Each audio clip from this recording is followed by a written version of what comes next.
Hello বন্ধুরা, সবাই কেমন আছো? আশা করছি তো খুব ভালোই আছো।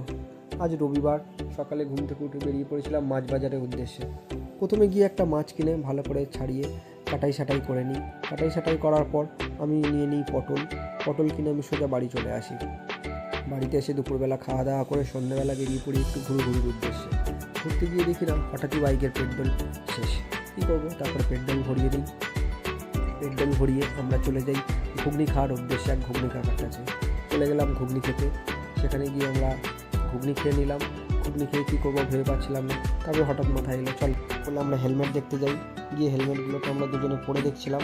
হেলমেটগুলো বেশ ভালোই ছিল, কিন্তু যেই কালারটা চাইছিলাম যেই প্রোডাক্টের, সেই কালার অনুযায়ী আমরা পাচ্ছিলাম না বলে ওখান থেকে চলে যাই। তারপরে হঠাৎই বৃষ্টি আসে এবং বৃষ্টির মধ্যে আমরা চলে যাই খোসা ইলেকট্রনিক্সে বৃষ্টি থেকে বাঁচার জন্য। ভেতরে যে খোসা ইলেকট্রনিক্সের যে সমস্ত প্রোডাক্টগুলো আছে ওগুলো একটু দেখে নিচ্ছিলাম, কারণ বাইরে চলছিল প্রবল বৃষ্টি, গাড়ি চালিয়ে আসার জন্যই। সেই জন্য আমরা এসি ফ্রিজ সমস্ত জিনিসগুলো দেখে নিচ্ছিলাম। দেখার পর বৃষ্টি থামার পর আমরা চলে যাই বিরিয়ানির দোকানে গিয়ে দেখি না সেখানে চিকেন নেই, অনলি মটন। আমি তো মটন খাই না, তাই আলু বিরিয়ানি খেতে হলো। আলু বিরিয়ানি খেয়ে দিয়ে বাড়ি চলে এলাম। আজকের মতো এটুকুনি।